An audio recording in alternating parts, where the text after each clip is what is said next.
नमस्कार दोस्तों, नारी अनारी चैनल पर एक बार फिर से आपका स्वागत है। दोस्तों, 16वीं शताब्दी के मध्य के बाद कई राजपूत शासकों के मुगल सम्राटों के साथ घनिष्ठ संबंध थे और वो उनका साथ दिया करते थे। राजपूतों के कारण ही अकबर भारत में पूर्ण मुगल साम्राज्य स्थापित कर सका।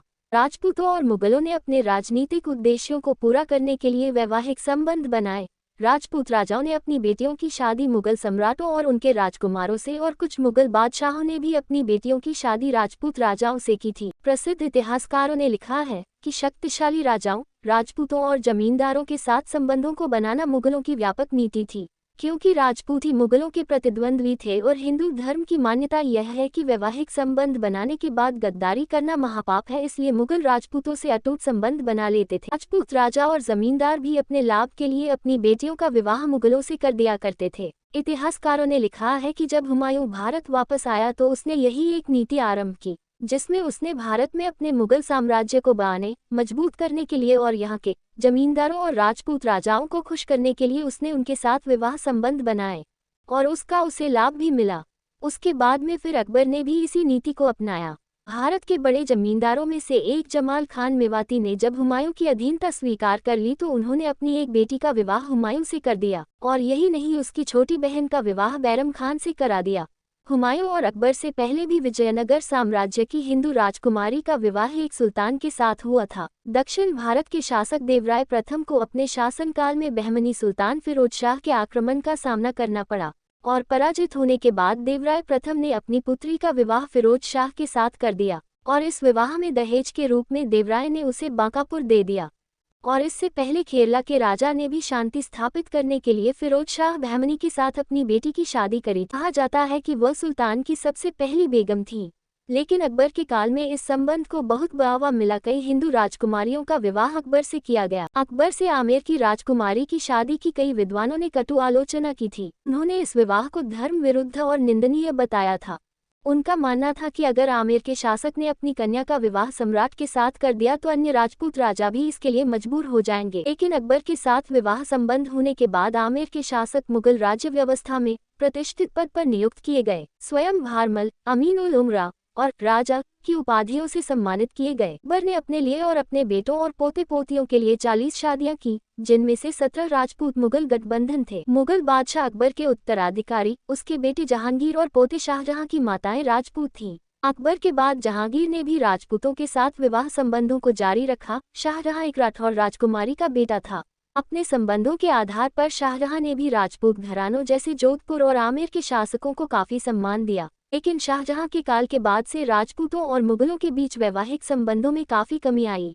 मुगलों ने राजपूत राजाओं ने ज्यादा विवाह संबंध स्थापित नहीं किए। अकबर के राजपूतों के साथ संबंध 1561 में आगरा के पश्चिम में सीकरी के चिश्ती सूफी शेख की यात्रा के बाद से शुरू हुए। अकबर ने कई राजपूत राजकुमारियों से शादी की।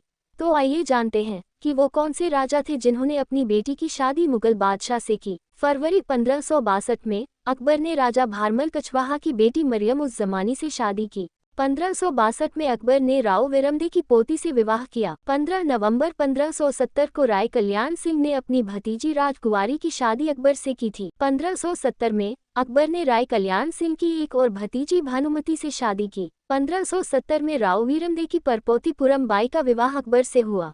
1570 में महारावल हरराज सिंह ने अपनी पुत्री राजकुमारी नाथी बाई का विवाह अकबर से किया। 1573 में अकबर का विवाह नगरकोट के राजा जयचंद की पुत्री से हुआ। मार्च 1577 को अकबर का विवाह रावल आस्करण की पुत्री से हुआ। 1581 में केशवदास ने अपनी बेटी का विवाह अकबर से किया। अकबर ने राव मालदेव की पुत्री रुक्मवती से भी विवाह किया। 16 फरवरी 1585 को राजकुमार सलीम यानी कि जहांगीर की शादी भगवंत दास की बेटी राजकुमारी मानबाई से हुई थी। 11 जनवरी 1586 को राजकुमार सलीम या जहांगीर का विवाह मोटा राजा उदय सिंह की बेटी राजकुमारी मानवती बाई से हुआ। 26 जून 1586 को राजकुमार सलीम की शादी राजा राय सिंह की बेटी से हुई। 1587 में राजकुमार सलीम ने महारावल भीम सिंह की बेटी मलिका जहां से शादी की। राजकुमार सलीम ने केशव दास की बेटी करमसी से शादी की। 12 अक्टूबर 1595 को दानियाल का विवाह रायमल की पुत्री से हुआ। 17 जून 1608 को जहांगीर ने जगत सिंह की बेटी से शादी की। जनवरी 1610 को जहांगीर ने रामचंद्र बुंदेला की बेटी से शादी की। अप्रैल 1624 को राजकुमार परवेज का विवाह महाराजा गज सिंह की बहन राजकुमारी मनभावती बाई से हुआ।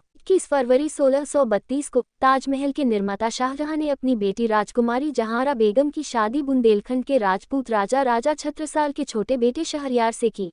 राजकुमार खुर्रम शाहजहां ने सकत सिंह राठौर मारवाड़ की बेटी लीलावती बाई से शादी की। 1654 में राव अमर सिंह की बेटी का विवाह राजकुमार सुलेमान शिकोह से हुआ। दिसंबर 1659 को औरंगजेब ने अपनी बेटी ज़ैब-उन-निसा की शादी मारवाड़ के राजपूत राजा महाराजा जसवंत सिंह के सबसे बड़े बेटे राजकुमार सुलेमान शिकोह से की थी। 1671 में मोहम्मद मुअज्जम बहादुर शाह प्रथम का विवाह किशनगढ़ के महाराजा रूप सिंह राठौर की बेटी राजकुमारी अमृता बाई से हुआ। 5 जुलाई 1678 को अजीम उस शान की शादी राजा जय सिंह कछवाहा अंबर के बेटे कीरत सिंह की बेटी बाई जसकौर से हुई थी। 30 जुलाई 1681 को औरंगजेब के पुत्र काम बख्श का विवाह अमरचंद की पुत्री कल्याण कुमारी से हुआ। जहांदार शाह का विवाह एक राजपूत राजकुमारी अनूप बाई से हुआ था। 27 सितंबर 1715 को फर्रुखसियर ने महाराजा अजीत सिंह की बेटी राजकुमारी इंदिरा कंवर से शादी की।